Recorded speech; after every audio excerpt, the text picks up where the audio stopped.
Wow, it sure is nice to be out here on the patio of A Minor Diner. Yeah, it's relaxing all day, just trying to serve people, just trying to serve the masses. Just serve the masses, but it's a lot of noise, It's a lot of people wanting their food, a lot of people yelling at each other, and it's just good to look at the tranquil night sky and just sit in silence. We just need a break, getting away from everybody. Just you and I, just in silence. Yep, it's so good to spend this time. But also, I don't know. It's a bit empty. What if we got somebody else out here? Yeah. Let's. Mandy's probably still here. Mandy's still here. Yeah. Mandy, Mandy, get out here.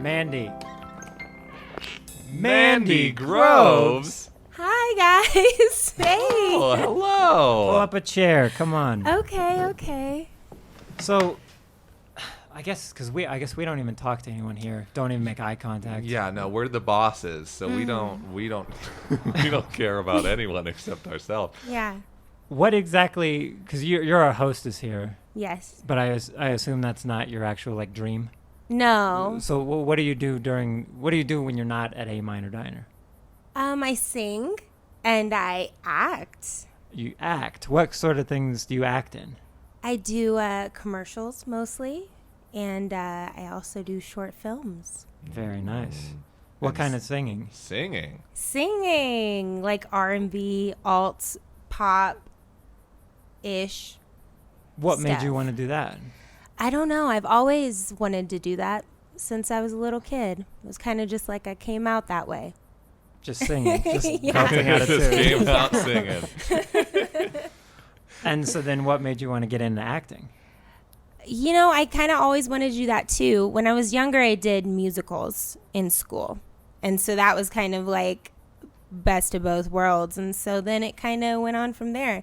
I didn't like how long it took to make musicals and plays. And so I wanted like a faster turnaround with things. And film is that. Yes, it is. Interesting. Film is fast. Yes.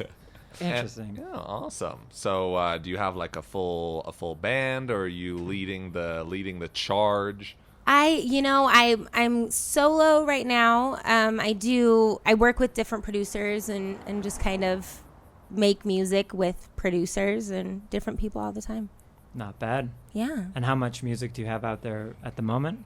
Well, I used to have 3 EPs and a bunch of singles, and then I actually am working on a deal of some sort that we'll see what happens with that. But all of my music is off right now, so I only have I have my latest single and a remix of that, and then I'm recording new music and going to London pretty soon, actually. Not bad. Wow. We'll have to get a I have to get coverage. Yes. I have to get coverage. Yes. For my shifts. Well, we support your dream here at A Minor Diner, so Thank we'll find someone else in your absence. Thank Yeah. you so much. But then we'll fire them immediately once you get back. Yes. Yeah, well, that's what I was So hoping give for. us some heads up. Yeah. Okay. Yeah. I couldn't help but notice you walking out here that you have about, 4 to 6 cans of 35 millimeter film reel. Yes. Can you describe what exactly are we looking at here?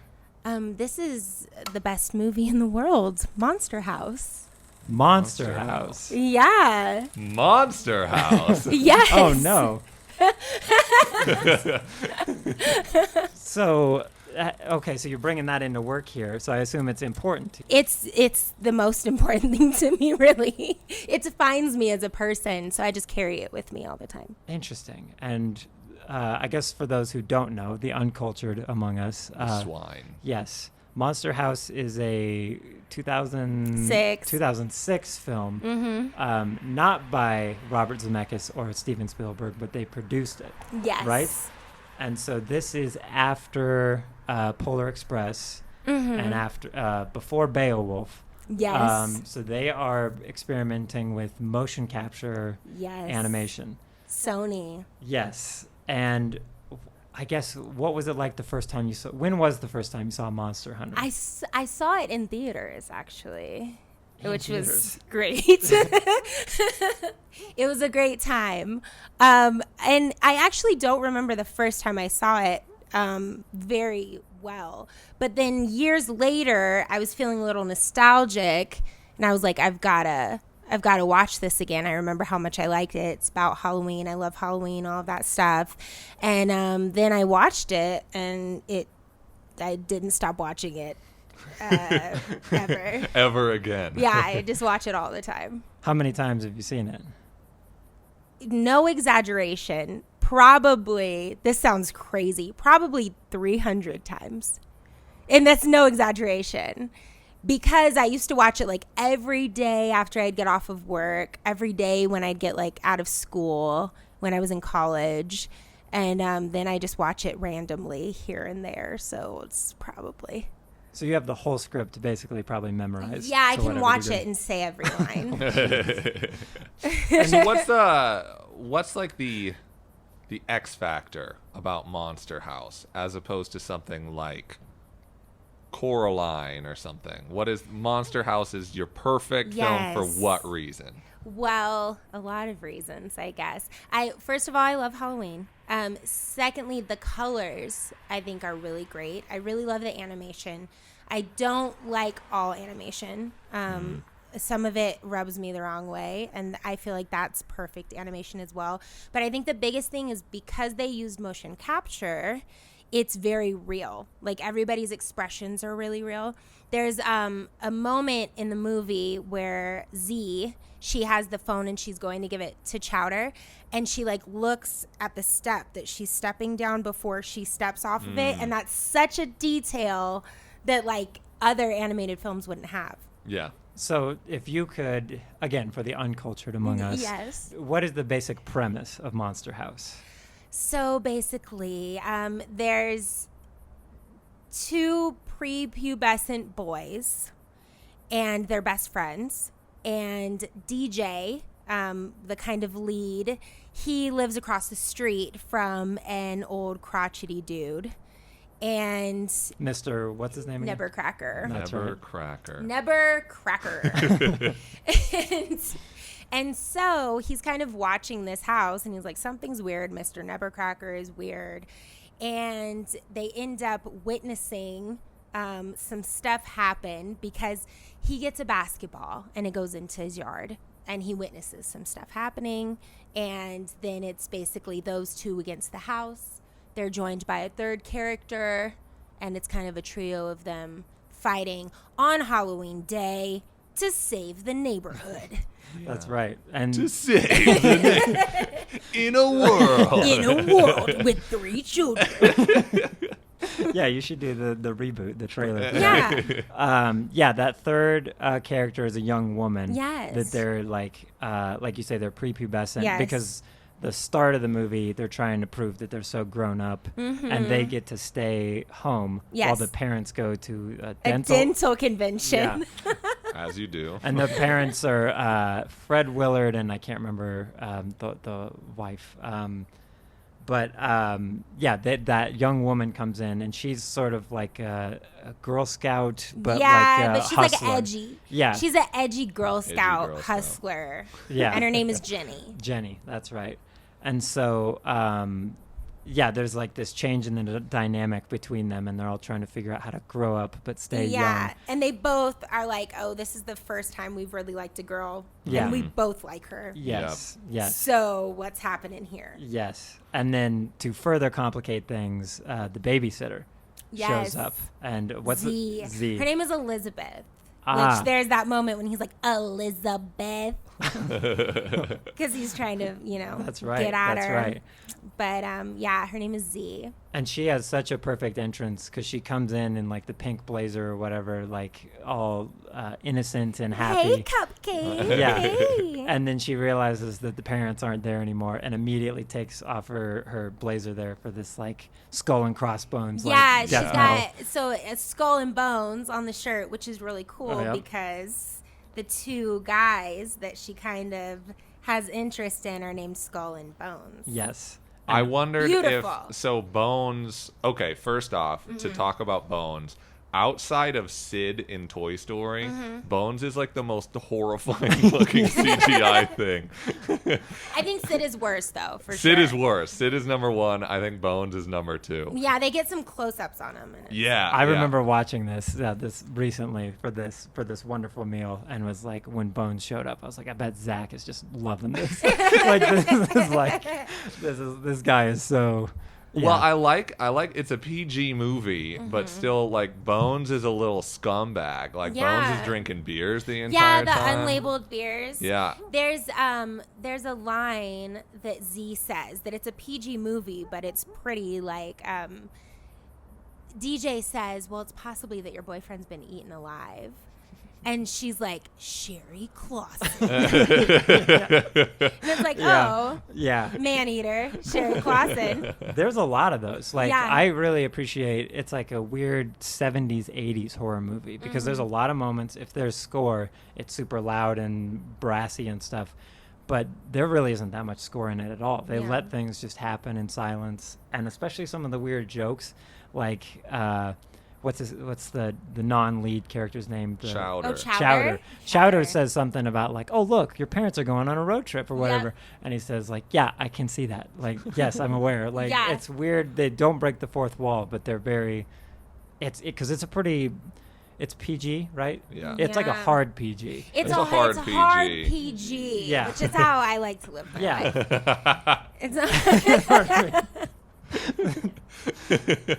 Yeah, honestly, I mean, like, I found a review from the Denver Post, like, when it came out, and the Denver Post called it too creepy. It was a negative review because it was too creepy. See, I have been pushing this movie on everyone I know for years. For decades. For decades. I mean, since, and I've had mixed reviews. Like, I get some people that say it's scary. I'm I like, mean- you have to really be into it, though, for it to, like, I mean, like, you have to immerse yourself in the movie to be scared by Yeah. it. Or what do you think? Because, like, not to give anything away, but there is well, also, in addition to the premise, the house is, like, across the street. It's like a Yes. haunted house. And then Yes. it's like, it's not that there's haunted things in it. The house is No, alive. the house is itself. alive. Yeah, and same with the lawn and everything.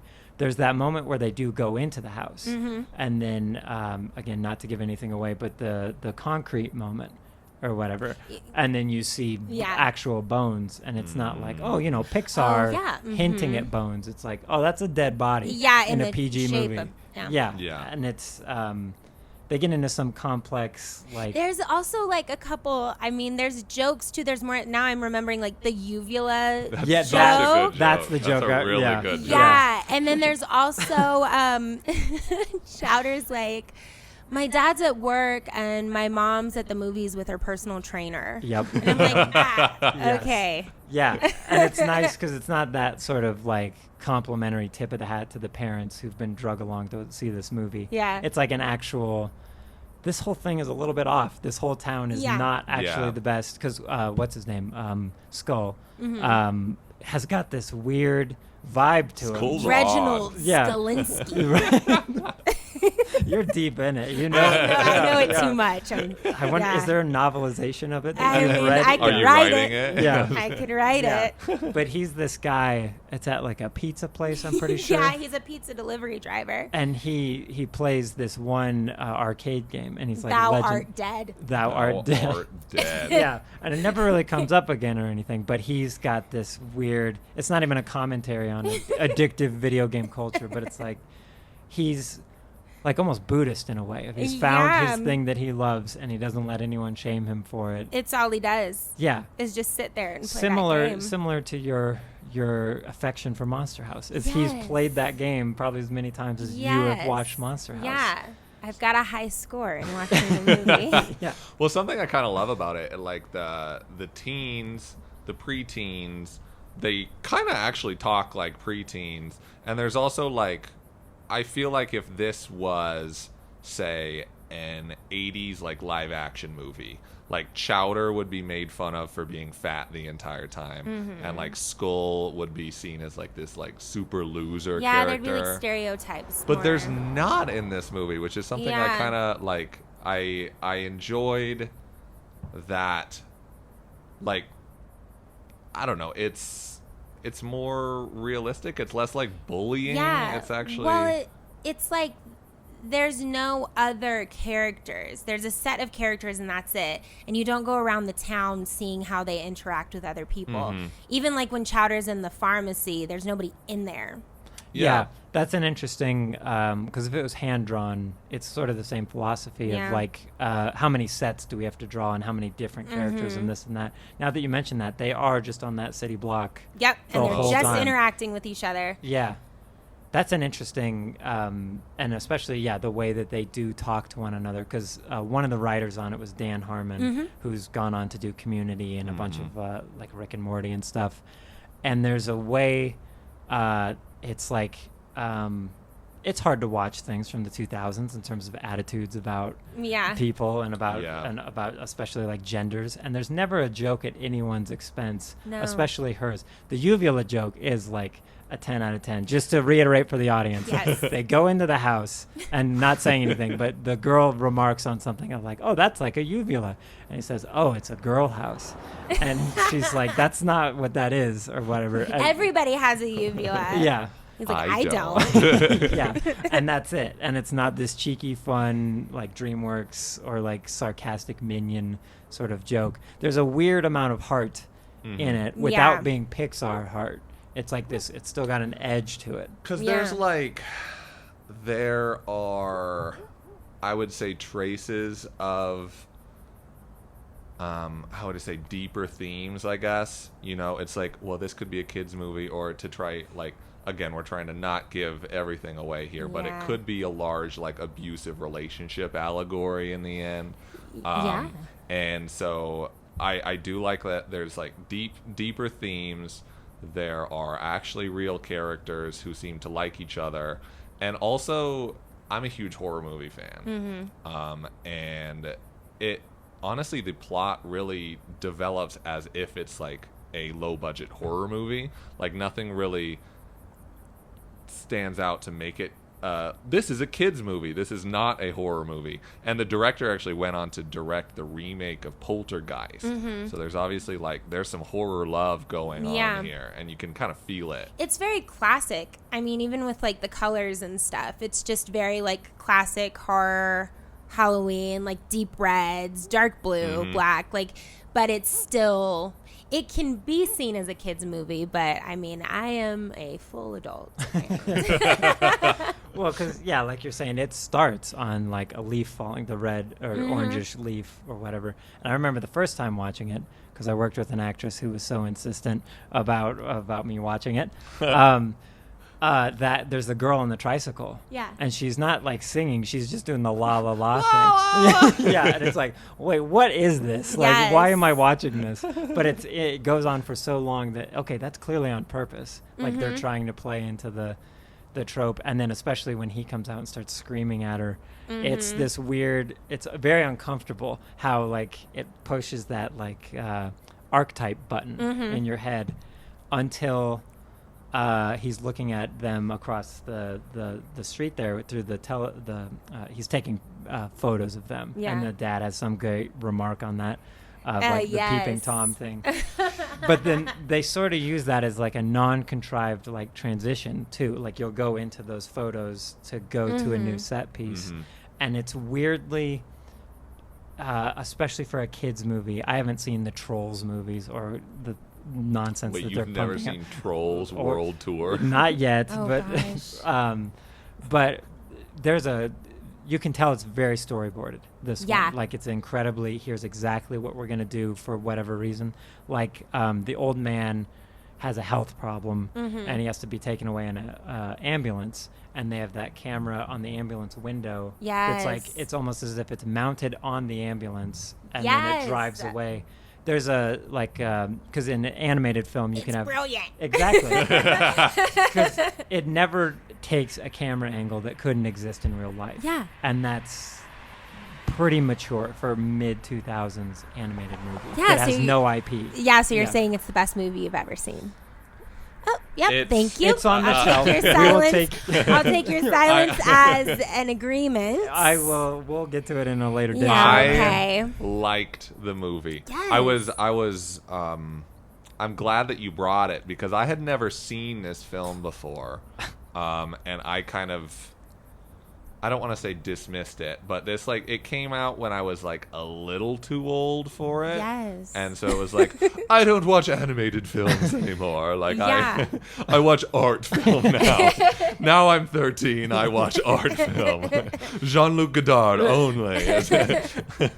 But I'm glad to have like gotten this opportunity to rewatch it or watch it for the first time and actually think more of it. Yes. The And CGI it has aged Yes. pretty badly. Yes. But- Yes. Tied to its times, Even like for the sure. HD version of it, it's like, oh, like a PlayStation 1. It You're like- sometimes feels like a PlayStation 2 I'm gonna watch this from far away. There's a game, and it Oh. probably looks exactly like the movie. That's, if not a little better. Yeah. Yeah. No, because I first saw it like I guess 3 years ago, Mm-hmm. and so this was the rewatch, and I was like, okay, this will be interesting rewatching this. But I liked it more Yes. the second time because there's so many plants at the very beginning, plant and payoff Yeah. moments that the characters. Because especially in horror movies, because horror movies are cheaper to make than other movies, and so that's why there's an infinite amount of them. Mhm. And so you just go back to that well of, the audience knows who this is. This is the young boy that does whatever, and he's just like every other boy, cardboard cutout.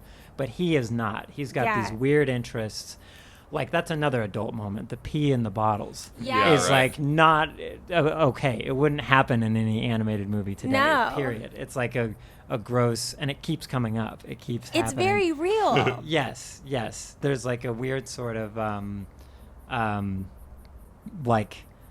I don't. It's a weird because I don't know who that's for in terms of in the studio of like who Yeah. are we pitching this for, because it's a bit too mature for kids in a Mhm. certain way, but a bit like you said. Your first impression is that that's clearly just a kids movie, but you watch it and it's kind of for everybody. Yeah. But it doesn't really have a good like foot in the door of like, this character, the unicorn doing whatever, sunshine Yeah. and rainbows. Like, what made you want to go see it the first time? I think it might have been the Halloweenness of it. I think. Mm. I've always liked animated films, though. I mean, I was 16 when it came out. So that's But that's see- older to want to go see an animated movie Yeah. in theaters. Because that's an objective like choice. So like describe what was, because I'm sure you remember it if it's this watershed moment in your I life. mean- what was that like deciding to go see it? Because you had to go. You can't stream it. You're going to a Yeah, I theater. had to go see it. You know, Yeah. I mean, what's weird is I honestly don't remember that very well. Mm. I mean, I could probably tell you what it was like just as my personality. Like, I could probably read who I was when I was 16, but I don't totally remember it. I more like fell in love with it after years later when I decided to watch it again. But yeah, I don't know. I think I went with my mom when I was 16 and went and saw it. And I think we just went because it looked like a fun Halloween movie. Afternoon at the movies. Yeah. So then, what was that like when the credits rolled? Were you aware that like I just absolutely was shaken to my life core? has I don't think I was like, well, I did really love it. I was like, that was great. Yeah. Awesome ride. What did your mom think? My mom loves it too. Okay, cool. Yeah. But later is when I was like, that movie, I'm going to watch that movie again. And I was like, oh, this is better than I thought. I was like obsessed with it. It's almost like an inverse of a horror movie because I liked it more the second time. So I wonder if it's one of those movies that just sort of like a whirlpool. It gets better every time you watch it, in my opinion. The 300th because- viewing is the best. Exactly, honestly. But you know what you get to do is like when you watch something so many times, then you start like watching the background. Yep. And so then it's like, then you start looking at the posters in DJ's room and you start looking at like different things. And so it's like the Skull and Bones band T-shirt. I didn't realize that until like 15 times or something like that. I still want to know if Skull and Bones are the two people in the band together. And I would say probably not. Yeah, I don't know. It doesn't make sense with the characters, but then maybe. Who knows? Yeah, I mean, who knows? She does say, she's like, he's in a band. He's in a band. I don't know then, Yeah. Because he could be the keyboardist, Bones. Or Skull. I don't think Skull has enough time for that. That's true, actually. Yeah, Skull's got Thou Art It's Dead. Thou to Art play. Dead. Yeah. Which But is, it's the- again, going back to Bones, like, he's such a... Because he's... However old Elizabeth is... He's clearly older. Yeah, he's like 29, and Yeah. she's like Anywhere between 17. 29 and like 65 years old. Yeah, because he's got some He's got some weird hair. Yeah, Like. yeah, Mm-hmm. and that's one thing I do like about it. Not to give anything away with the characters, but they don't feel this need to like, okay, we showed the pharmacy, so we should probably go back there 3 more times. Yeah. Or this character came in, we should probably hear from them again. Yeah. When people leave, they just leave. Yeah. And it's weird. It's like a weird. There's did you watch in the credits the Yep. the Oh, yeah. comeback time? Absolutely. Okay. Yeah. The comeback time. The comeback The time. resurrection. But it's also really well done because there's like a weird thing in comedies where you have to build in room for laughs. And if you do that too arrogantly, it's like, okay, we weren't laughing. We didn't need that Yeah. space. Oof. Do you remember what the joke was before the pharmacy? Because the pharmacy, someone says something, and it's clearly he says something, and then the pharmacy scene is just for if people are laughing. Because there's no like exposition there or anything. Oh, it's the Because it's Chowder. Chowder says yeah, something. it's Chowder. Because Yeah. I just remember he's like the DJ has the idea, and then he's like, whoa, whoa, whoa, whoa, whoa, Oh. whoa, whoa, Yeah. and then she's like, Jenny's like, I like the idea. Yeah. He's like, oh yeah, then we should totally do it. Yep. Oh, Hard and then cut. it cut. Hard yeah. cut Yeah. pharmacy, Yeah. yeah. And it's like that's a level of competence and confidence Mm-hmm. that it's so weird that it earns by that point because that's Mm-hmm. like 45 minutes or an hour in or something like that. But yeah, it's got this edge to it that I like. It is almost like an art house film where I don't know what would you even compare this. Like you said, Coraline, Paranorman is a very, very good movie. I've seen that's that. somewhat like it, but that is really aiming for like a heart and a Yeah. typical message in a certain way. But this is like it's just going to be Monster House. And I we're just- believe We've got a monster house. I believe Paranorman is the same crew. I wouldn't doubt it to the same degree because that's Leica. I'm pretty sure Studios. After Monster House, I've watched everything that is in that realm, and there's nothing that's like it. Yeah. Everything else, it's almost like they kind of learned a lesson of like, okay, well, we didn't make an adult film or a kids film, Right. and so then they just went kids film.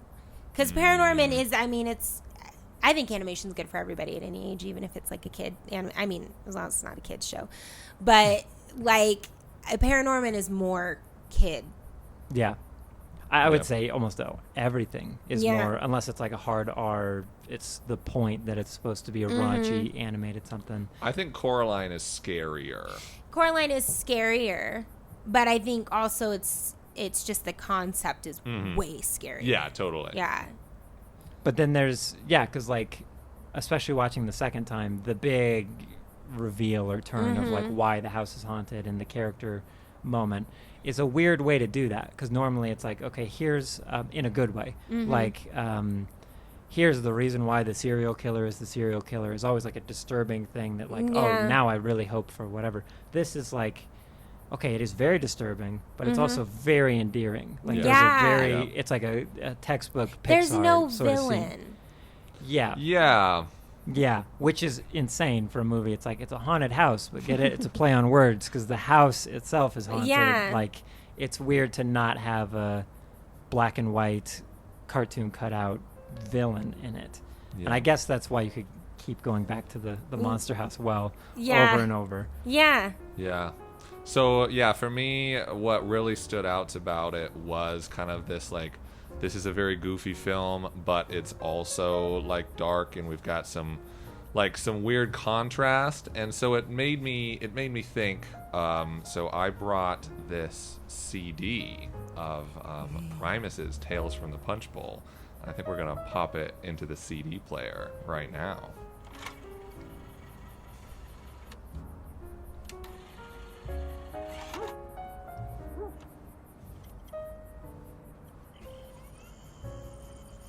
I have my my enhanced CD of Tales from the Punchbowl by Primus right here, and so the reason I thought of this as a side dish to Monster House is going back to young bass chef's life.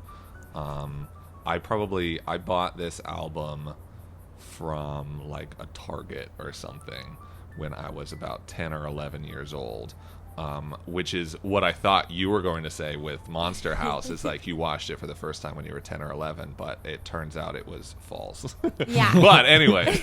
My 16 is your 10. But anyways, the album just has this very strange, like, it's goofy. You know, the first song is called Professor Nutbutter's House of Treats, which is also kind of close to Nebercracker, I thought. But the song, despite being like silly and kind of dumb, and there's this weird like carnival vibe going on, like you read the lyrics and it's like, okay, so there's this like professor who lures quote unquote kiddies somewhere and like injects them with some medicine, and then they start talking about worms, and it's like, what the fuck is going on? And I remember like listening to this album for the first time and being like, I don't get this. And this is a very strange vibe. It's like, because I became afterwards a very large Primus fan in my middle and high school years, and this album is not like particularly well regarded. Like, it's considered like the fourth best Primus album. Like, it's not like particularly well loved or anything, but I feel like it just has like this vibe that's very kind of similar to Monster House in a way that it's like equal parts silly and weirdly dark at the same time. But yeah, I felt like listening to it, because I'll say whatever about my history, extremely brief history with Primus, but like janky was the word that came to mind for Primus and Monster House, where there's this like whatever janky means is kind of that, because yeah, like we had a Beavis and Butthead CD of like the soundtrack to something or whatever. They did the theme song, right? Yeah, or no, not that one. They did South Park. Primus did South Park. Yeah, but I think Primus. Oh, really? Yeah. Primus was on that CD, and I was like, I like bass. I play a little bit of bass. I'll listen to some Primus. And yeah, South Park was like, oh, I really love the ending credits theme that they do on. It's very good. You love it? Oh yeah, it's actually really good. And then I can't remember what album it was, but then Primus is definitely, you know, I like Finding Nemo, so Primus is not my my jam, and so I'm like, I guess I don't like Primus. But then it wasn't until, because I listened a little bit in middle school to like dip my toes and give them a chance, and it just wasn't vibing with me, and so I haven't listened to them in forever. And then listened to this, you bringing in this enhanced CD. I read all about that. And it's great. I was surprised how good, like, especially the percussion is. Oh, the drummer's really good. That for me is it. Yeah. That's it. That's the it. That's it. No, I mean, it's like a weird, because you think about, like, when I think about rhythm, it's like Motown and like, I guess certain European music, but it's ultimately like drum and bass always. And I wouldn't think to call, I mean, Primus is obviously known for their bass, but like the drums are like tight, and the bass is treated like a lead guitar, and then it just like the vocals with that. And I'm like, yeah, this feels like what maybe Skull and Bones would sound like. Yeah, it's like jam metal. Yeah. Yeah. And they've got a very large jam scene fan base now, which like surprises me, because I grew up like there were Primus songs on like hard rock radio, and I always kind of considered them, they're like bordering on a metal band. You could almost call them a metal band. I'd say the percussion is what makes them metal, in my opinion. Yeah, the percussion and the guitar, like there's some heavy guitar riffs here. Yeah. And then Les Claypool on bass is just like jamming. Just jamming, yeah. Like 7-minute long jam session. Yeah. And metal drums. Yeah. Yeah, and that's like a weird, because trying to place where music is from, like if you listen to Tool, who's like a contemporary of them, they're very Southwest American. Like they got that Arizona, Southern California vibe. Primus is like this weird, like... It's from hell. Yeah, basically. Well, I was going to say Louisiana, but same place. Yeah, same thing. Yeah, it's like this bog. Like, where are they from? Where is Primus based? Do you know? Let me find out. Because it's got... I want to say Detroit, but I could be making that up. Because it makes sense. Let's all make up somewhere. Because it's also a 90s album, and everyone's looking at the new millennium and deciding, it's 95. Yeah, we don't like consumerism, we don't like this and that, and the world is on fire, whatever. But they have this weird take on it, where he's just got these like weird Brothers Grimm nursery rhyme sort of meets like Eraserhead, like sort of vibe. They're from California. Okay. El Sobrante, California. Oh, wow. Never heard of it. I don't see it at all. It's It's in just so in weird. a county that I've never heard of. So it's like small town California, it seems like. I don't see that. No. But again... You know what, though? Their Spotify picture looks very California. It feels very, like... I don't know. Weird situation, that album. Because, like, South Park has... The general score of South Park is pretty basic or whatever, but they definitively have that theme song and the ending theme. Yeah. And so I picture that guy with the banjo when I picture Yeah. Primus. Oh, yeah. And it's like, when you say small town, it's like, okay, I do buy that. Like a bunch of guys gathering together in a shack and like... Doing a lot of drugs, probably. Yeah. It feels very drug-induced. It does. There were drugs involved. But not like Fish or like other, like Grateful Right, like Dead. a jam band. Yeah. Like, that's who I was talking to. Yeah, like Yeah. Grateful Dead, Fish. Yeah. Yeah, but they're tighter than that. It Yeah. feels like They're they- tighter. Because they're angry about something. about something. Yeah. But they've also got songs. Like, because I feel like there's a lot of, like... So Fish and Grateful Dead is very much like, we're on drugs and we're all coming together. Yeah. And we love each other.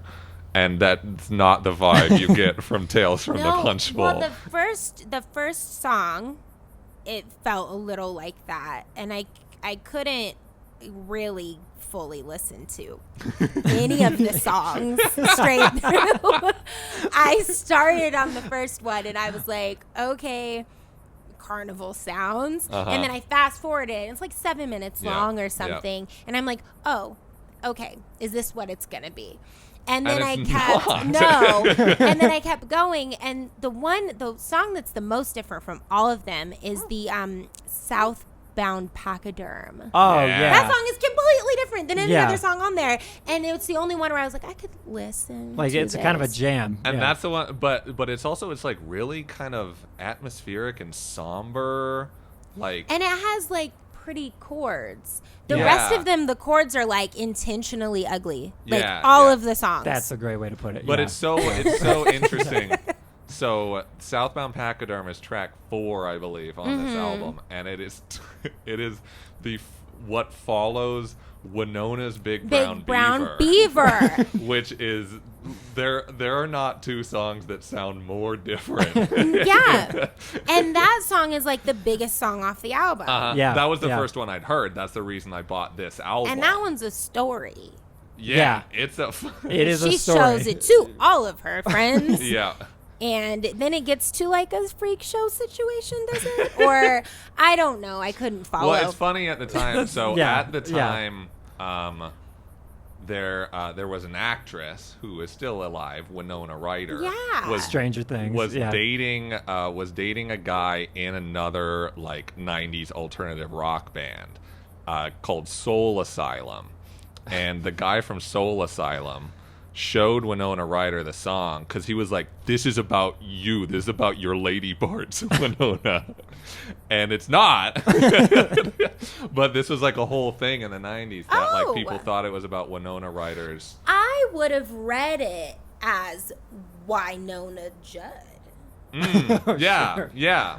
Because I'm so, Winona Judd is what I would have thought they were But Les talking Claypool, about. who wrote the song, said the same thing. He was like, I was almost expecting someone to say it about Winona Judd. I didn't think Winona Ryder would be the one. Well, because also Winona Ryder is W-I. Yep. And this is W-Y. And those Primus fans are very into the The syntax spelling of and Primus. yeah.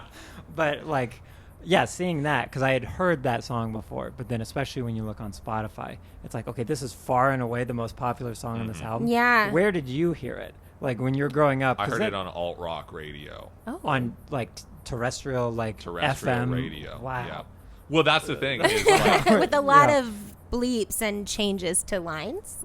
yeah, there were a few. Yeah. But like that's the thing. Again, I don't know how well versed in Primus you are, but like the few songs I heard on terrestrial radio were like Winona's Big Brown Beaver, which is like, this is a fucking silly song. Yeah. And then there's My Name is Mud, which is on a different album. Yeah. But it's like a dark, kind of fucked up little song.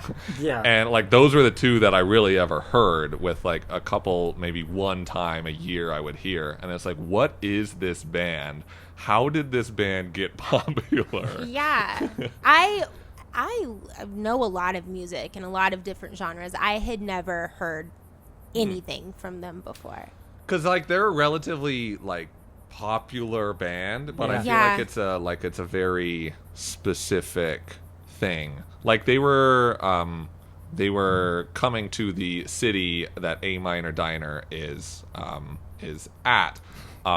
Is located, and they were playing one of our branches. One of the branches of A Minor Diner, and they're playing like the biggest venue in town. Yeah. Like they're not a small band by any means. No, you can feel that, but I've literally never even heard of them, And which I that's- find crazy. Yeah, because that's a weird, because you can think about this now, because everyone can make whatever music they want to make. But if you go back and watch their videos, it's like, okay, they were signed to a major label, and you try to like fit them into music history, where you're like, okay, hair bands, hair metal gives way, it collapses to like grunge and whatever. Yeah. But it's like, okay, then who's signing Primus? Like, Who's why? signing Primus? Yeah. Why Interscope? Is it Interscope? I bet it is. Interscope? I bet it is. It feels Interscope. But like those are big budget videos, because like the Pachyderm one is Interscope. like stop motion animated elephant. Oh, whatever I sort of could stuff. have guessed that. Yeah, but it's very good. It's like It's a really good music. But did you watch the Winona's Big Brown Beaver music video? I did not put that in my search history. So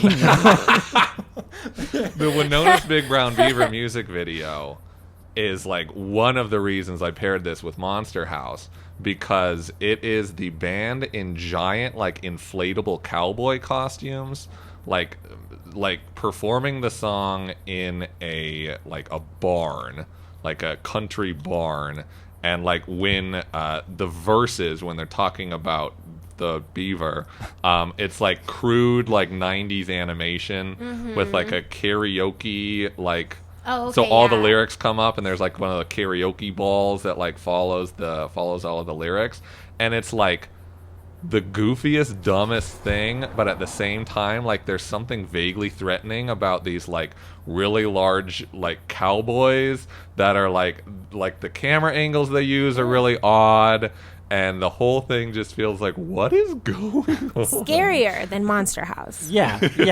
And that's a weird sort of like, it's a stroke of genius to like get the South Park theme, get them to do it, because that's what it always feels like. Yeah. Everything on the surface is all like, I don't even know in terms of keys, but their songs are all pretty like upbeat, fun, like, oh, isn't everything great? But it's always not. Like under the surface, it's disgusting kind of stuff. It's weird. Every single song on there, I was like, I can't imagine them ever replicating the song again. Like, doing shows is insane. Like, the thought of them doing shows or making a music video or anything is crazy to me, because I can't imagine them performing the song more than once. Like, it feels very impromptu. Yeah. Every single song feels like you guys planned this out. You guys wrote this. Well, Yeah. and that's exactly that. The songwriting is like, okay, this is pretty intricate, like lyrically. Yeah. It's like, okay, so without music, just in some quiet hotel room, just writing down. This, Writing down it. Yeah. those They lyrics, wrote yeah. those songs. Exactly. Yeah. Yeah. And then got together and agreed on it, and then put music around it, and then practiced it, and can do it over and over again. Yeah. and people love it. And that's People crazy. love Yeah. it. Yeah, so to just bring up one last song that hasn't been brought up, because it's like it's not one of the singles, it wasn't like one of the biggest ones, but the second track on the album, Mrs. Blaylene, Oh yeah. Yes. which was one that like really stuck out to me as a kid in the same way like an old, like a Courage the Cowardly Dog episode, Oh, like yes. feel like this sticks in your memory for certain reasons, and I have that very hard with Mrs. Blaylene. Because it's this odd song, and the lyrics are about like A sixth grade teacher. a sixth grade teacher who like makes fun of this kid whose mom has died, and the kid is like bleaching his jeans and comes to school with wrong bleached jeans, and the teacher is like making fun of him. And then, like, the second verse is about a kid, like, accidentally stabbing another kid. I was like, what the hell is going on? And, like, I just remember hearing this as a kid being like, who wrote this? Like, who Yeah. are these people that made this song? And this is the lyrical content that they've chosen. And it, like, just put me in this weird, like, mind space that I've Yeah. never really forgotten. Yeah, it's choices. It'll never leave you. Well, yeah, and because like even the album cover is like this weird, like a lot of times you can get, oh, that's the perfect album cover, or that was not a good representation of the Yeah. music. This one was like, yeah, this is what it was for an hour. Is Yeah. this impossible to describe? Because Very how would you even brown. describe it? Brown. Like it's like It's like these weird, like the like car dealerships. They have those like wavy Wacky guys. inflatable arm flailing tube men. Yes, Yes. that's the term. Thank you very much. It almost looks like two wacky inflatable Arm flailing tube men. arm flailing tube men like coming out of this like gross swamp and just smiling at you. yeah, but like the water, because I got like if you know the Colossus of Rhodes, like a big Roman, like Greek, like bronze statue. But then they've got these weird, like smiley faces. The And it's color like- scheme is gross. Yeah, isn't it like brown and like a seafoam green? Yeah, it's like brown, green, yellow with Yeah. this awful red Terrible. font. They look like metal, kind of, but also they look like clip art. Yeah. It also looks like desolation. Yeah. And it reminded me almost of this like Monster House 2006 CGI, because I remember the reason I brought the enhanced CD and not the vinyl is because I had this enhanced CD growing up. Back Oh. in the day, kiddos, you would buy a CD and you could put the CD in a CD-ROM drive. You Right. remember CD-ROM drives, and like you could watch music videos on there, or there would be like other special things. Yeah. And this one, you would put it in your computer drive, and it would be like this fake ship, and you'd like sail around in this fake ship, and you could like click on things, and it would go to like different music videos or like live footage of the band and stuff. And it's like this like gross like 98 or 1995 3D graphics kind of stuff, and it's so bizarre. That's It's because like an NFT. Because for yes, for reference, Toy Story is 1995, and that's all the power of Pixar and Disney. So whatever Primus has, whatever computing power, is like pretty rough. But again, it's like going back to choices, and I think it's like you can't really call it anything less than like brilliant, because at every single aspect of their art, it's a very deliberate choice that does work together. It Yeah. doesn't feel annoying. Yeah. They feel very unique. I mean, very easily I can say I don't like it. I don't like it. And that's like, and this is in the same way that I feel like if you recommended Monster House and somebody was like, no, I don't really like it, I feel like you would be able to say, that's fair. yeah, like Yeah. I don't like it. I respect it just because like the choices thing. Like I do not like it, but I remember listening to it and being like, it's a vibe.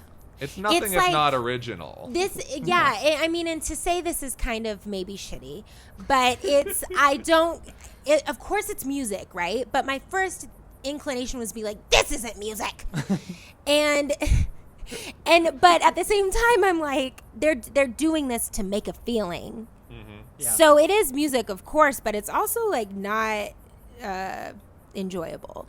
It's like a feeling, and it's like you listen to it because you want to feel this way, and they felt this way, but it's very unpleasant. I get it. I totally get it. And like I said, I would take no offense to anybody that's like, yeah, this is not a good album, because I feel like it's definitely an acquired taste. But like, this peaked at number 8 on the Billboard 200. Yeah. It's a certified gold album. You must like, it respect. sold Yeah. 500,000 plus copies. And I just think it has something that no other Primus album has, because there's better Primus albums. Like, if you really want to give Primus another shot, which I'm getting the vibe that we're not here at A Minor Diner, there's better Primus albums, but this just has this kind of just gross vibe to it that just reminds me of Bones, or Bones from Monster House. It's a gross vibe. Yeah, And that's fine. Because I would say they're very like yin and yang, Tool and Primus. And Tool has this like, okay, we're going to make it anthemic and operatic. And also Tool take themselves like very seriously. exactly. Yes. And so they like reach for the stars, whereas like Primus is like digging in the dirt for worms. Yeah. And it's like, well, you got to respect, you got to eat too. So it's And like, I would far rather listen to Primus, personally. I haven't listened to enough Primus, but like based on this, I was like, yeah, I can dig this. This is, I enjoyed the drum and the bass that what you're doing here. And at the very least, it's not like, oh, you're just ripping off of whoever. It's very You didn't clearly just make Very like unique. whatever's in the water in that shed that they're drinking. Yes. Yeah. Yeah, I mean, I can't ever dog any art because it's art. Mm-hmm. So it's like, I can respect it, and somebody likes it. Yeah. You like it. The bass chef And that's Zach likes and it. that's good. And like I could listen to it if I want to thrash around in a weird headspace. Then I'll listen to it. I know my taste. I like things that are pretty. And so this was just directly against That's what totally I fair. listened to. Yep. But I'm still like, yeah. I mean, they did what they did. I'm glad you like Southbound Pachyderm at least. That's the one that It's was a like, tune. oh, the Yeah. chords. The chords are listenable. There are chords. They're not carnival, like trying to sound like they picked like all of the weirdest harmonies possible in everything. It's like, Yeah. And then Les Claypool is just yodeling over it. Yeah. And that's just what it is. Well, and that's one of those like the form or the style and substance. Because if you're gonna base an album around the bass, you're not gonna get chords. And then it's like, okay, if you're not gonna get chords, Yeah. you've like all of a sudden cut out like 85% of all music Popular that most music, people yeah. have Gonna heard. get And so then you get You're getting slapped. yeah. harmonious plucks yeah, of feeling. yeah. I feel like I find it more pleasant than our guest Mandy finds it. I would love to be in that headspace. But I think it is it's equal parts unpleasant and pleasant. But And I mean, I guess if we're on this, if these are the dishes here, I'm looking at them. I do have this short story. I didn't write it, but maybe we can be a better measurement of what is unpleasant. Maybe I can serve this one up.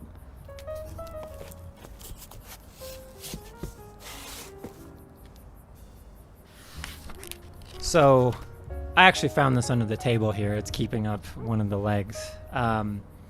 It's called I Have No Mouth and I Must Scream. It is a short story by Harlan Ellison. In 1967, he published this short story about a dystopian future. And if I could summarize the plot a bit. of course. The United States, China, and Russia develop supercomputers to manage their weapons and troops. one of these machines becomes self-aware and absorbs the other two, and then starts a genocide against the human race. Very uplifting things here. Eventually, all that remain are 5 people, 4 men and 1 woman, and they live deep underground, constantly tortured by this AI who has made the people immortal somehow and make them unable to commit suicide. So the people decide to travel to go find canned food. And the AI keeps them almost starving all of the time and only provides them with very terrible food. So they're worried that they can't make the journey to the canned food, but they decide to do it anyway. So the AI tortures them along the way, and you eventually learn that it's doing this because it's jealous of humankind's ability to be creative and move freely, since it's just a machine. So the people, they do reach the canned food, but then they realize that they have no way to open the cans. So kind of like a Twilight Zone sort of premise there. So they freak out and start fighting one another because this is the only way they can express their humanity at this point. And the protagonist of the story kind of sees the light at the end of the tunnel, that they're kept biologically immortal and unable to commit suicide, but they could theoretically kill one another. So out of benevolence to these people that he's with, he kills the others and kind of frees them from this torture. But before he can try to murder himself, not commit suicide, but murder himself, the AI stops him. And the AI grows pretty upset when it realizes that it can't bring those people back from the dead. Toys. Yeah. And so it turns him into this like blob of nothing, this nothing, and it doesn't have a mouth to eat from anymore. And the AI constantly alters his perception of time to make it an eternal torture.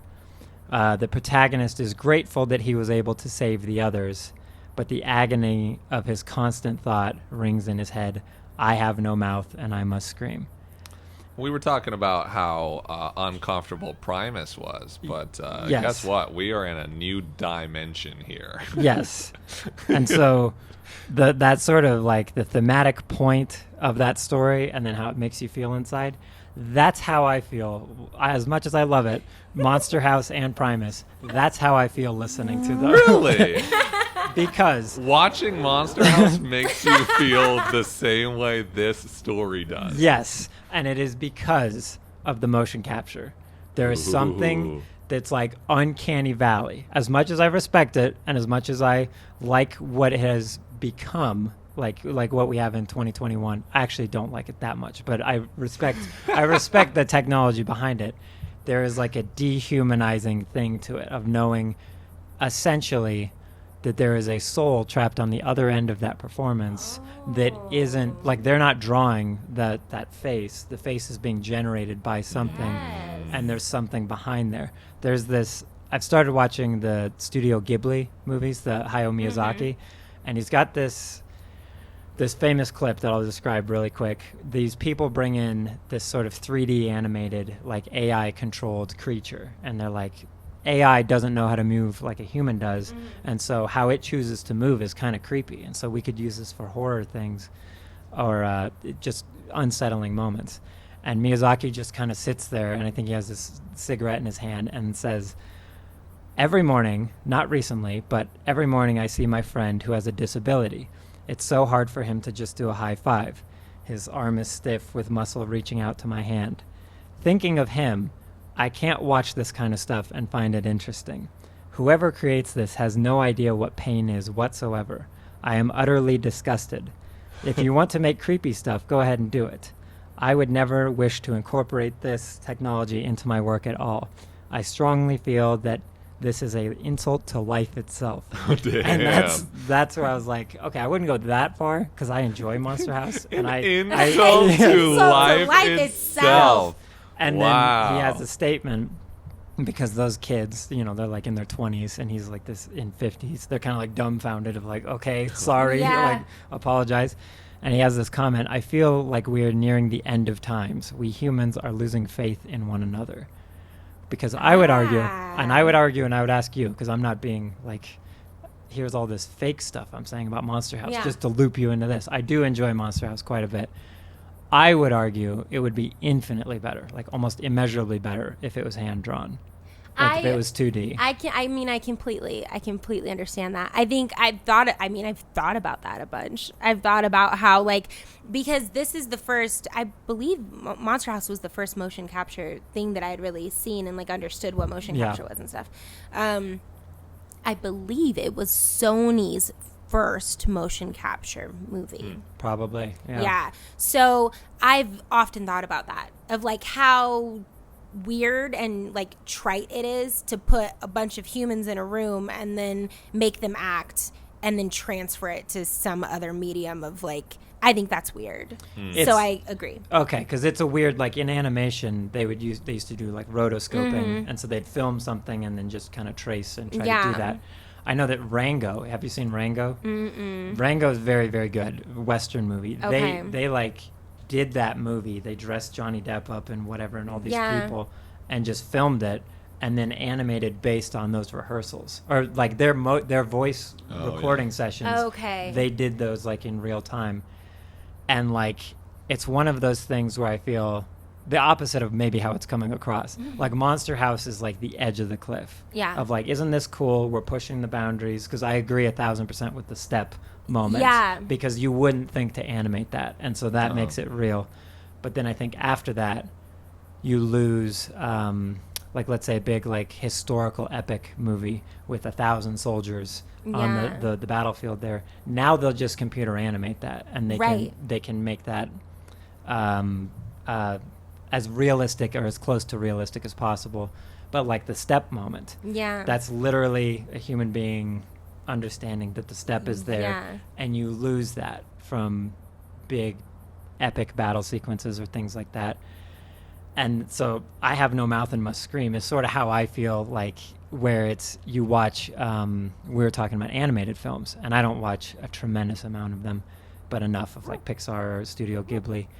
And like animation gets this bad rap. It's for kids, this and that. But then like a Marvel movie is like, well, this is like it's animation. It's like 85% animated, and it's this weird, not carefully animated because it's like Primus in terms of it's dark browns and blacks and blues and desaturated nonsense. And so this is like, okay, he is a human being, and he gained his humanity and helped other people realize their humanity in killing them, sparing them from the AI overlords. Yet now he's tortured till the end of existence.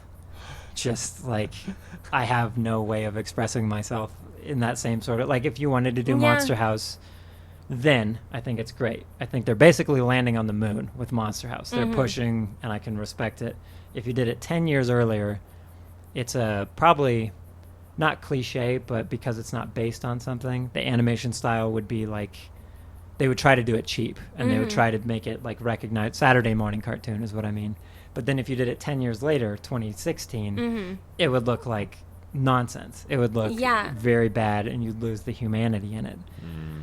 And so why I bring such a dour, somber dish is like, same thing with Primus. Primus today, I don't think you'd ever get a guy like Les Claypool again, because you can just Fruity Loops drum and bass, and not even in an Aphex Twin IDM drum and bass genre. But it's a weird level of like, how far is too far? And I would say that sort of, this short story sort of represents that. But Primus is like the end of a era of music, because you couldn't do it in, what, 1995? That album came 95, out? this album came out. Yeah, I don't think it would happen in 2005. And it's not even like I'm Mr. What's his name? Mr. Never, whatever. Mr. Nevercracker. Nevercracker, shouting Professor at kids. Nutbutter. Yes, it's not like I'm Professor Nevercracker, yes, where I'm shouting at kids, oh, everything was better back then and get off my lawn or whatever. But it is a weird, there's inherently more humanity in these things, and I feel that that's the last gasp is Monster House, because after that you get soulless, like they're not doing it on Minions, for example. Right. Yeah. But I wonder, is it like a perceived lack of soul, or is it an actual lack of soul? Because like in the end, I mean, it's just different animation styles. Like if we're talking Minions versus The Lion King, yes, The Lion King is hand drawn, but also like they're hand designed. The minions are hand designed. It's just computer animated instead of like 2D animation. So it's interesting that there's like such a perceived difference in the amount of soul that you think these two things would have. But and because I will concede in terms of the elitist gatekeeping mentality, but then it is like in traditional animation, you have to do not every single frame, but at least keyframes, and you have to. Someone is drawing that thing. Like Miyazaki himself storyboards most of his movies like that, and even like Les Claypool has to play every bass note. Right. But then, like, let's take this to the opposite of I Have No Mouth and Must Scream. Like U2 is like the way that the Edge plays guitar. I would like to point out U2 is the opposite Yes. of I Have No Mouth and I Must Scream. Yes, that's what you gathered here today on the patio. But like the Edge, the way he plays guitar, everyone was so blown away at the beginning, like, oh, it sounds like two guitars. It's like, yeah, it's just like reverb, and his echo pedal is doing half of the work for him. And that's innovative and creative, but is it like Mozart deciding to add triple the amount of notes into a piece where he actually has to physically be able to do it? So why I say that is like you can tell they're pushing the brink of like what they can do animation wise in Monster House, and it shows. Like someone obviously directed it, but then like, have you guys ever seen Despicable Me 1, 2, or 3? Yeah. That is I Have No Mouth and Must Scream. Like when I watch those, because I feel that it's such a like a press play and have it render. I want the minion to walk from one end of the room to the other. I'm gonna get keyframes of that, but it's still gonna do most of the work for me in a certain sort of way. Like there's something very soulless about not to again be old man on the whatever, but it's too easy to be soulless now with art, where you don't get as much of the, because that's what I find charming about Monster House is it's got cracks in it and it's got defects because they're pushing something. So like relating rather than the content of the short story. Right. Relating to the art of the short story. I feel like it is closer to pressing like render, and I feel like it was like insisted upon itself. I agree. And I feel like it also was just kind of flowery bullshit. I also agree because I don't even like it. I don't even think it is so 80s sci-fi. Yes, which is like so in '67, which is insane. 60, let's just say older sci-fi, like classic sci-fi short story novel, which like I feel like sometimes they hit the dartboard, like they hit the bullseye, and it's like, wow, this is really thought-provoking and we can think about humanity this way. And then like the other 9 darts they just like throw and are completely off, and that feels like this short story to me, that it's like, I don't like this. I actively don't. I literally rolled my eyes about halfway through. I'm on closer to the beginning. It just was like it's like you can feel, the reason why I don't think it's a well-written piece is because you can feel the author's ego through the story. Yes. Like there's no bit of separation of like, oh, this is a story and piece of art I'm making. It's like the inside of him is just like, bleh. Like he's like, all of his insecurities and stuff is just like on the page. And you can feel it. I agree for 2 reasons. Because 1, he considered himself to be like a provocateur more than an author. And I think that's very stupid. He's like shock value author. Yes. In 67. Like, yes. And then he also talked about, or halfway bragged about writing it all in one night. And it's like, he edited it. But I'm like, exactly. I'm like, that's not something you should be bringing to light. You shouldn't have told us that. And the only concession I will grant him is like, there are cliches. Like I'm into Cold War stuff and AI stuff, and it's like, yeah, of course the USSR and China and America, it's like a lot of cliche things today, however many years later, 50 years later. But yeah, it sort of insists upon itself is the correct way to put it. Yeah, and that's how I would feel about to varying degrees all three of these dishes, Yes. where they're all like taking a bit too big of a bite than they can actually chew. I think Monster House is the most humble about it, and they stick to whatever they need to stick to, and they know what they can do. Primus is the most like obviously like competent and talented with it, of like we're gonna dig this hole and not try to expand our fan base at all. We're digging deeper. Yeah. We're sticking to it. And then this one is like this weird, like I think you get the atomic age in the West, where we all realize we can die with the push of a button.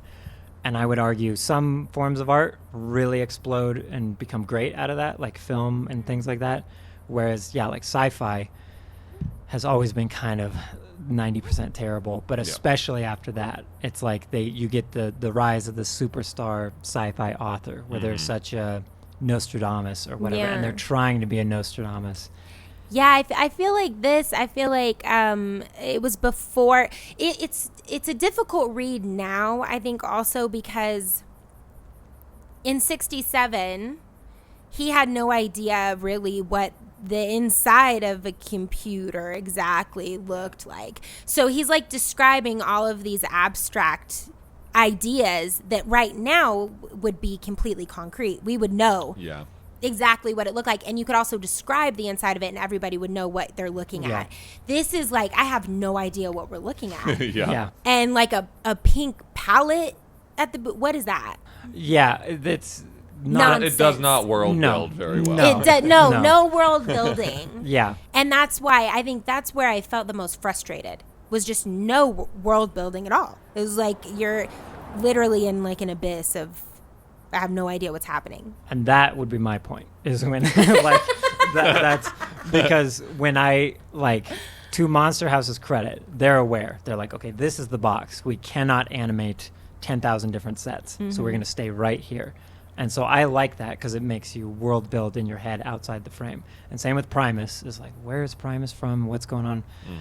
And I feel like most modern art, modern as in the last 100 years, is trending towards this. I have no mouth and must scream, of like, I have a good title, good premise, good whatever kind of thing. The title let is great. me like put myself into it though. Let me like, because there's some obvious like, there's 4 guys and 1 woman. Yeah. And he's got all this sort of provocative things to think about.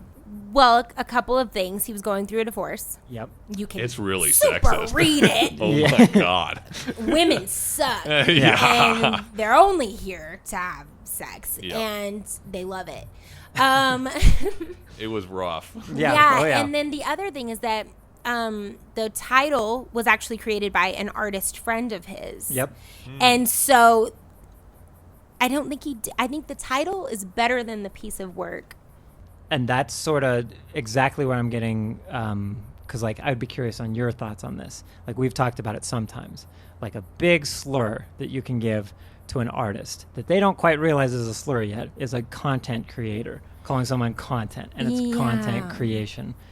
That's how I feel on this, where he's funneled, okay, I have a good, let me shoehorn this theme into this title, into this, into this, into this. And Monster House doesn't fit in that. Primus doesn't fit in that. Those are explicitly like human creations. But what would you call The Secret Life of Pets? It's like, okay, well, Midwestern people really like their cats and dogs, and what if they talked like in 1995 Toy Story? So push the button, whatever the premise, whatever the actual plot, whoever we hire to write or direct it, that's how I feel. I get that. I do. What this reminds me of is like, lock yourself in a room and write a story every day. Yeah. And whatever comes out, Just publish it. Whatever comes out is good because I did it in this exercise. Yes. Yeah. That's what that feels like. Yeah. Yes. Because it's the provocateur thing. Because I think that's pretty... I wrote this in one night. It's not a good thing. You don't say Right. that. I've done that before, write like scripts really quick. I've written some scripts really quick. And you don't say that because it's a very... Right. Well, like, I mean, personally, like, I write for the past year, I've written a song a day. It gets a little like this. Like it sometimes Totally. sometimes you're like, I have to write a song a day. And so then you put out something that's just kind of like, but isn't this great because I wrote a song every day. But at the end, it's just like content. 'Cause Yeah. it's like, I have a quota, so then I make content. Right. But then there are sometimes, like, as a songwriter myself, it's like sometimes, and you can see this with famous acts, that they put a lot of time and effort into things that nobody gives a shit about. Yeah. And then, like, the song that it's like, yeah, I wrote this, like, we had 10 minutes left of studio time and we just recorded this. And it's like, that was the one that caught them the fame. Well, yeah, I mean, sometimes the magic cat is there and sometimes it's not. Like Diamonds by Sia, the Rihanna song, she wrote that from her elevator down into the taxi to the next place she was going. Dang. And it's like, sometimes it strikes you. Yeah. This, I don't believe, was a stroke of It doesn't feel like it's inspiration. a stroke. because he's putting himself way too far in it. Like old, it depends. Ooh, let's get into some hot water here. Woody Allen movies. Yeah. Is like, there's a good, I would argue 25% of them. Perfect and great because he's not so like, get it? It's me on screen. I'm Woody Allen being Woody Allen. But the rest of the time, he's trying to crank out a movie a year. And by the numbers, every once in a while, you get a Midnight in Paris or things like Blue Jasmine that are great. But 80% of the time, it doesn't work. So I can admire that angle of things. And especially like you're saying, you write a song every single day. If you were to do that for like 10 years, even just by a numbers game, you'd have an infinitely like your quality albums that you could make out of that would be higher than the average person because they're not holding it so precious. But then it's this like Bach is the opposite, where Bach is insanely prolific. I'm not the biggest fan of Bach, but his true good stuff is only so sublime because he went through that exact quota. And he's restricted by the government and the church in this, I have no mouth and I must scream, like I want to express myself, but I can only do it in this way. But I hear the humanity in that, whereas this is almost the same thing of like, I'm going to lock myself in a room and really solve humanity's problems in my self-indulgent short story or whatever. Self-indulgent. It's like, I have a mouth and nothing to scream. Like that's what I mean by bringing this to by sullying our table here with these other two dishes. My mouth is too big and I have nothing to say. Yes, that's where I feel we are now. Again, not to be crotchety old man, but I think you get the technology and the general attitudes that, like you said, you can write a song a day, but I'm sure you write a different level of quality of song than someone else would call a song a day. Like if someone else who was taking a song and the art form less seriously would be like, yeah, it's 3 to 4 minutes of me kind of meandering and doing whatever TikTok in a nutshell, then it's sort of, I guess exactly that. What's between having a mouth and having nothing to scream and having no mouth and having a lot to scream. Because the protagonist inherently has something interesting to say, I'm sure, after being turned into a blob, but he can't express it to us.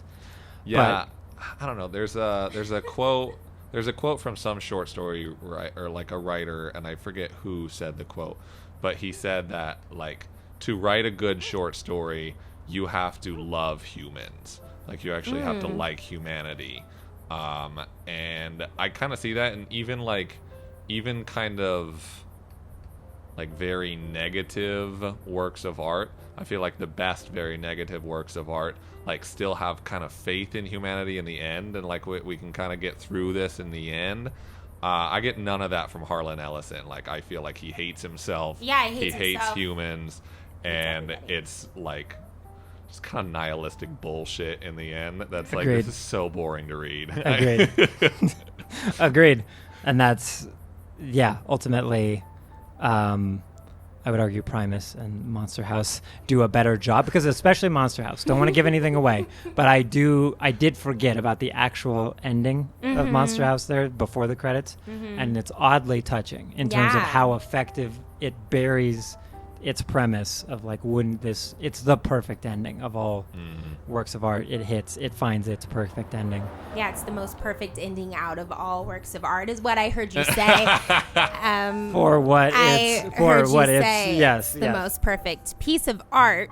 There's Bach and then there's Monster House. That's what we're getting Pretty at here. much, yeah. Yes. Well, I think you need to swap the hands a little bit. I think, were they even, or was Bach higher? Well, You were wrong. Well, fair. I will take that. Where's Primus? Where's Primus in this? I Fair, need to fair be point. validated. Yes.